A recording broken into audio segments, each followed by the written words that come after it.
Հայկական ինովացիոն միտքը ու ՏՏ դեմքերը 2 օր լինելու են Դիլիջանում, արդեն 3-րդ անգամ բիզնեսն ու ինովացիան հանդիպում են այստեղ։ Մեր հիմնական խնդիրը, ինչպես պետք է զարգացնենք կրթությունը, ձեռներեցությունը, աշխարհում ներկայանալը եւ կառավարության հետ աշխատելը։ Կառավարության տնտեսական բլոկի առաջին դեմքերը նույնպես այստեղ էին։ Եկել էին լսել ու ՏՏ ոլորտի ու բիզնեսի մտահոգությունը, նաեւ սեփական նախաձեռնությունը ներկայացնելու։ Այսօր ես պատիվ ունեմ ձեզ ներկայացնելու Էկոնոմիկայի նախարարության ուժերով մշակված Հայաստանի կայուն տնտեսական զարգացման ռազմավարություն, ինովացիոն առաջընթացի ուղի փաստաթղթի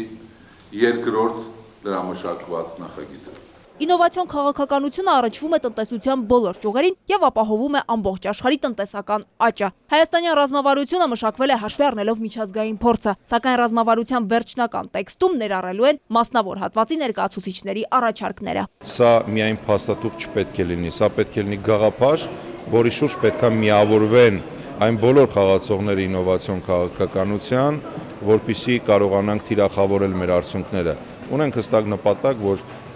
դա գեոքաղաքական ավելի շատ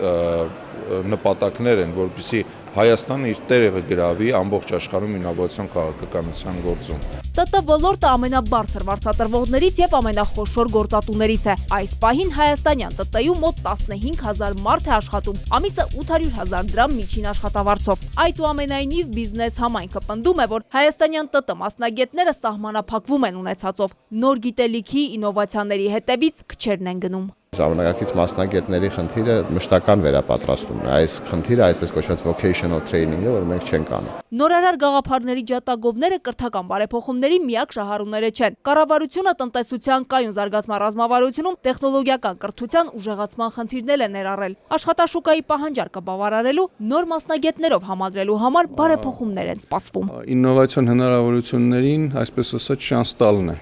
Եթե ես կարճ ձևակերպեմ, ապա պետք է միջավայր ստեղծենք, որը հնարավորություն տա ինովացիաների զարգացման։ Սպասարկողից դառնալ արտադրող։ Ինովացիոն քաղաքականությունը նաև դա է ենթադրում։ Իսրայելը այդ խնդիրը ստարտափների միջոցով է լուծում։ Այս պահին միայն Թել Ավիվում մոտ 5000 ստարտափ կա։ Իսրայելի ինովացիայի հաջողության ֆենոմենը Դիլիջանյան բիզնես ֆորումին ներկայացնում է ստարտափների առաջատար ձեռներեցը։